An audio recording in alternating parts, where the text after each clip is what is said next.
جی السلام علیکم۔ امید ہے کہ آپ سب ٹھیک ہوں گے۔ میں ٹھیک ہوں الحمدللہ، اللہ کا لاکھ لاکھ شکر ہے۔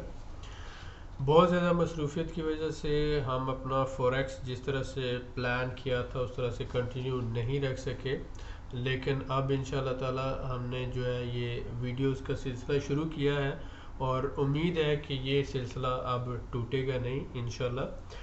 ایک تو پاکستان کے حالات کچھ اس طرح کے ہوئے کہ اتنا مینٹلی ڈسٹرب ہوتا ہے بندہ کہ آپ کو ایسے حالات میں فوریکس جو ہے وہ سکھانا، جو بیسیکلی پاکستان میں لوگ بیٹھے ہوئے اور جہاں پر ڈالر اوپر اور نیچے بہت زیادہ جا رہا ہے، دنیا میں کہیں بھی نہیں ہوتا کہ 30-40% جو کرنسی اوپر نیچے ہو، یا کم از کم 20% کرنسی اوپر نیچے ہو اتنی تیزی سے۔ تو ایسی صورت میں فوریکس سکھانا ایک خود کے ساتھ زیادتی ہوتی ہے، بٹ اینی وے ہم آج سے جو ہے وہ لیسن جو 1 ہم نے پہلے ویڈیو دیا تھا، اب 01 جو ہے اسی کا بی پارٹ آپ کے ساتھ شیئر کر رہا ہوں۔ فوریکس کو سب سے پہلے تو سیکھنا، آپ نے سمجھنا ہے کہ فوریکس ہے کیا چیز، اور اس کی ہسٹری میں جائیں گے اور اس کے بعد پھر آہستہ آہستہ ہم ایوری ڈے کوشش کریں گے کہ آگے کی طرف بڑھتے جائیں۔ سیکھنے کے لیے صبر اور حوصلے کی ضرورت ہوتی ہے، ماشاءاللہ وہ آپ لوگوں میں بہت زیادہ ہے، جن میں نہیں تھا ان میں ڈیولپ ہو چکا ہے الحمدللہ۔ کھانسی آپ کو پتہ ہے مجھے آتی رہے گی، یہ الرجیٹک ہے، اس میں ایک چائے لا دو۔ تو یہ الرجیٹک ہے، اس میں آپ کے میں بار بار معذرت نہیں کر سکتا، ایک ہی دفعہ آپ اس کو کنسیڈر کر لیں اور چلتا رہے گا اس سسٹم۔ آج کے لیکچر میں ہم دیکھیں گے کہ know your forex history, forex ہے کیا چیز اور کس طرح سے جو ہے یہ آگے آئے۔ فوریکس جیسے کہ آپ سب کو پتہ ہے فورن ایکسچینج سے نکلا ہے، اور آپ نے دیکھا کہ دوسری جنگ عظیم کے بعد جب جو ہے یہ whole world was experience so کہ اس میں western governments feel the need to create a system to stabilise the global economy. Bretton Wood system یہ کیا تھا؟ ڈالر جو تھا اس کا دنیا میں آنا اور گولڈ کے اگینسٹ ڈالر جو ہے اس کا سیٹ ہونا، the agreement set to exchange rate of the US dollar against gold. Bretton Wood system میں کیا ہے کہ فرض کر لیں 1 کلو سونا جو ہے وہ $1000 کا ہے، ٹھیک ہے؟ تو اب اگر بینک کے پاس $5000 ہے تو یہ کنسیڈر کیا جاتا ہے کہ ان کے پاس 5 کلو سونا ہے، اور اگر ایک بینک کے پاس $1,00,000 ہے تو اس سے یہ کنسیڈر کیا جاتا ہے کہ اس کے پاس 100 کلو گرام سونا موجود ہے۔ تو یہ بریٹن ووڈ سسٹم کیا تھا کہ ڈالر کو گولڈ کے ساتھ لنک کر دیا گیا، اور یہ کنسیڈر کیا جانے لگا کہ جو ڈالر ہے جتنا بھی آپ پرنٹ کر سکتے ہیں وہ گولڈ کے حساب سے ہوگا، اور جس ملک کے پاس جتنے زیادہ ڈالر ہیں وہ اتنا زیادہ سمجھ لیں گولڈ بھی اس کے پاس موجود ہے۔ اور امریکہ کیونکہ کرنسی امریکہ کی ہے، تو امریکہ نے یہ پوری دنیا کو بتایا کہ میں اتنا ہی ڈالر چھاپوں گا جتنا میرے پاس سونا ہوگا۔ تو اس کو لنک کر کے اس کے بعد جو ہے نا وہ سسٹم کو شروع کر دیا گیا۔ اب ہوا کیا کہ امریکہ نے جو کہا تھا وہ کیا نہیں، جیسا کہ وہ ہمیشہ ایسے کرتا ہے کہ جو اس نے کہا وہ کبھی بھی نہیں کرتا۔ اب یہ ہے کہ اصل میں امریکہ نے اتنے ڈالر چھاپ دیے ہیں کہ ان کے بیک اینڈ پہ اتنا سونا نہیں ہے۔ فرض کریں، میں مثال دے دیتا ہوں کہ جیسے 1 کلو گرام کے عوض $1000 ہونا چاہیے تھا نا، تو اس نے کیا کیا ہے، ایک دنیا کو کہا کہ بھائی میرے پاس $1000 ہے تو میرے پاس 1 کلو سونا بھی ہے، برابر ہو گیا۔ اب اس نے دنیا کو یہ کہنے کے بعد یہ کیا کہ 1 کلو سونے کے مقابلے میں $1,00,000 چھاپ دیا، ہونا تو 1000 چاہیے تھا، لیکن اس نے چھاپ جو ہے نا $1,00,000 دیا۔ اب پوری دنیا میں ڈالر جو ہے وہ کاغذ کے ٹکڑے ہیں، اس کے بیک اینڈ پہ اتنا سونا نہیں ہے، تو یہ جب بھی گرے گا بہت برا گرے گا، لیکن ہو سکتا ہے اس سال گر جائے، ہو سکتا ہے اگلے سال گر جائے، گرنے والا ہے ڈالر۔ پریشان نہیں ہونا کہ ہمارا روپیہ گر رہا ہے، انشاءاللہ تعالیٰ ڈالر بھی گرنے والا ہے۔ تو foreign exchange overall Britain Wood system جو یہ تھا کہ ڈالر کو لنک کر دیا گیا اس کے ساتھ، گولڈ کے ساتھ، اور پھر اس کے بعد اوپن کرنسی مارکیٹ میں ڈالر کی ٹریڈ ہونے لگ پڑی، اور آپ یہ دیکھ سکتے ہیں کہ currency market evolved to a free floating one. تو اس میں جو ہے کرنسیز ٹریڈ ہونا شروع ہوگی، پھر پہلے جو گولڈ ٹریڈ ہوتا تھا تو اس کے بعد کرنسی یعنی کہ ڈالر ٹریڈ ہونے لگ پڑا۔ ٹریڈ ہونے سے مراد یہ ہوتا ہے کہ ڈالر کی سیل پرچیز ہونے لگ پڑی۔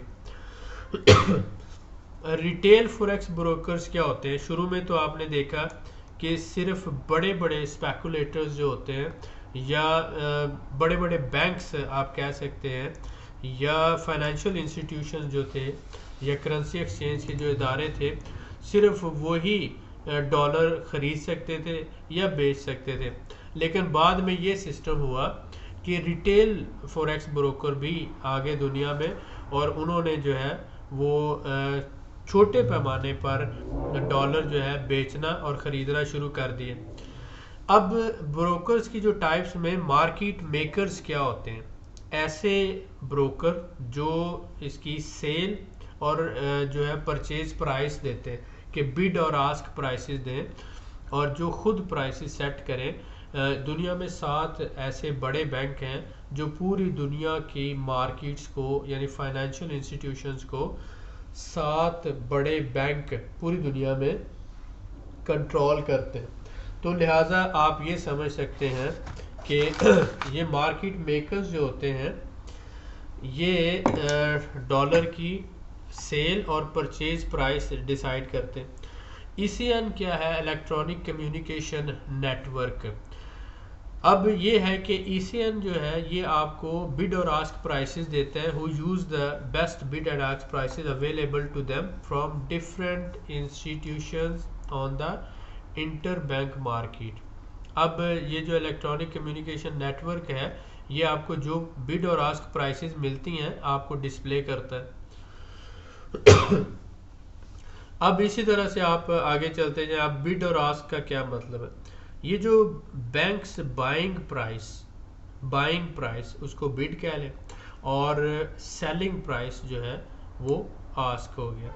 اب بائنگ پرائس اور سیلنگ پرائس کے درمیان میں جو فرق ہے اس کو سپریڈ کہتے ہیں۔ اس کو کیا کہتے ہیں؟ سپریڈ۔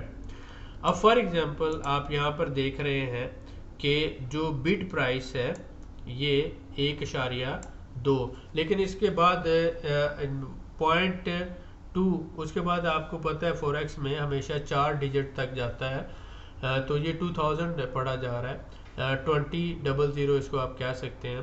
لیکن آپ نیچے جب جاتے ہیں تو سیلنگ پرائس میں آپ دیکھ رہے ہیں کہ 02، یہ لاسٹ والے ہی 2 کی، کیونکہ ہمیشہ فوریکس میں تو انہی کی ٹریڈ ہوتی ہے نا، 00 اور اسی طرح سے 02۔ تو اسی طرح آپ نے یہاں پہ غور کیا کہ یہ جو آ گیا سپریڈ یہاں پہ 0.002، یہ $1 کے لیے تو بہت کم ہے، لیکن جیسے اس نے بتایا کہ $1 ملین کے لیے یہ ایک ہینڈسم رقم بن جاتی ہے، اور بینکس جو ہوتے ہیں وہ اسی سپریڈ کے اوپر ہی کام کر رہے تھے، یعنی کہ ان کی کمیشن ہے۔ اب بڈ پرائس جو ہے بائنگ پرائس بینک کی، مثلا بینک 1.2 میں خریدتا ہے، 1.200 میں خریدتا ہے، اور آپ کو سیل کر رہا ہے 1.2002، یعنی کہ اس میں وہ صرف 2 جو ہے وہ کمیشن کما رہا ہے، تو یہ سپریڈ ہے اس کا آ گیا۔ لیکن یہ اوپن مارکیٹ میں تو آپ یہ کہہ سکتے ہیں وہ ایسے کہے گا، لیکن اصل میں تو وہ بہت زیادہ کما رہے ہوتے ہیں۔ بہت سے سپریڈ جو ہوتے ہیں وہ 0.02 سے لے کر 0.002 سے لے کر 0.007 اور 0.0014 تک بھی چلے جاتے ہیں، اور یہ ڈیپینڈ کرتا ہے۔ اب آج کے اس لیکچر میں یہ ایک جسٹ سٹارٹنگ لیکچر تھا، آپ میں 3 اہم باتیں اس میں ہم نے ڈسکس کی ہیں کہ بریٹن ووڈ سسٹم یا ایگریمنٹ کیا تھا، یہ بریٹن ووڈ ایگریمنٹ کیا تھا۔ آپ سب کو یہ پتہ ہونا چاہیے کہ بریٹن ووڈ سسٹم کیا تھا اور بریٹن ووڈ ایگریمنٹ کیا تھا۔ اس میں آپ نے یہ دیکھا کہ the agreement set the exchange rate of US dollar against gold. اس نے بتایا کہ ایک جو گولڈ ہے اس کے اگینسٹ US ڈالر کتنے ہوں گے. اب فرض کریں کہ 1 kg یا 1 گرام کے عوض اتنے US ڈالر ہونے چاہیے, یا پرسنٹیج میں کہہ لو یا ویلیو میں کہہ لو.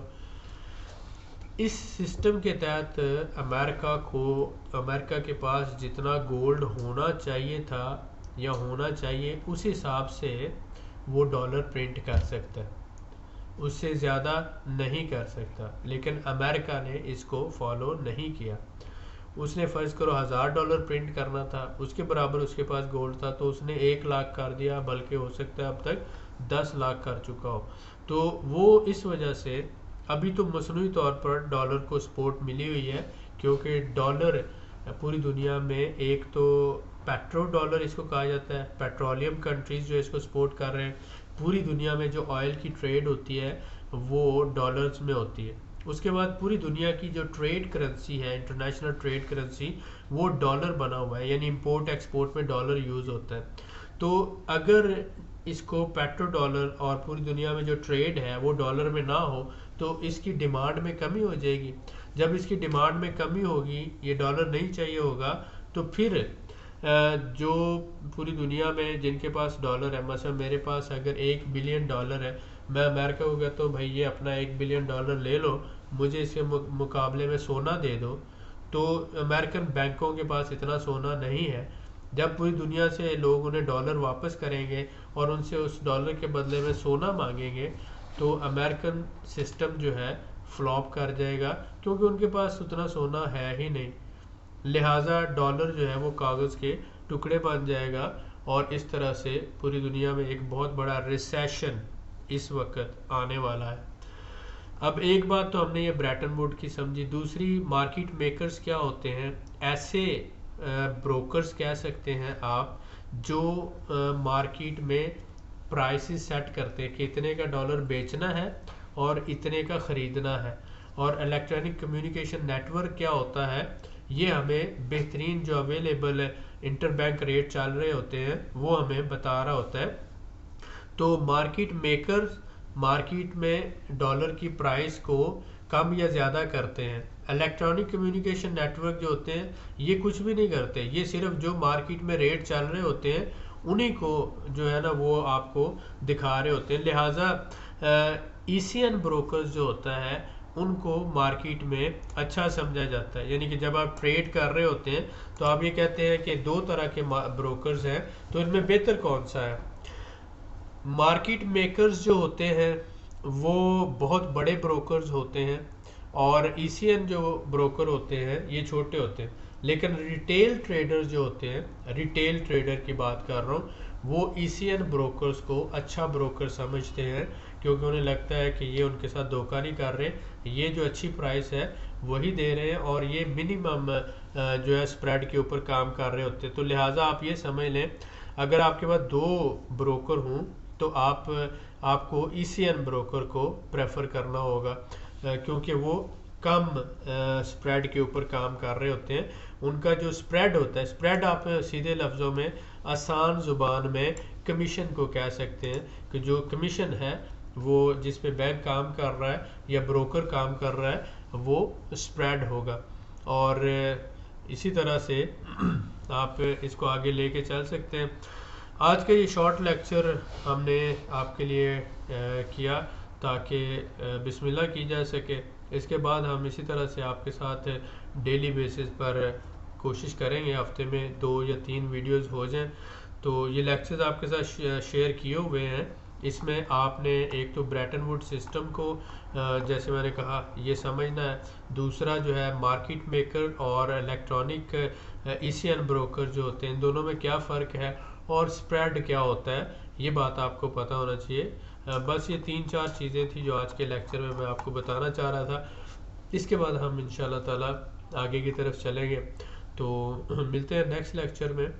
مجھے پتہ ہے آپ کو بہت آپ نے صبر کیا, لیکن اب سیکھنا شروع کریں, اور انشاءاللہ تعالی میں کوشش کروں گا کہ ایک بہترین آپ کو جو ہے وہ پریکٹیکل نالج دیں. لیکن اس کے ساتھ ساتھ یہ ہمارے لیکچر بھی ہوتے جائیں گے, اور آگے جو ہے ہم مارکیٹ کے اندر جو ہے خود بائنگ اور سیلنگ کریں گے، اور اس میں پھر اسٹریٹجیز آپ کے ساتھ شیئر کی جائیں گی، سوئنگ ٹریڈنگ کیسے کرنی ہے، ڈے ٹریڈنگ میں کس طرح سے جانا ہے، ٹائمنگ کون سی اہم ہے، یہ ساری چیزیں ہم ساتھ ساتھ کریں گے۔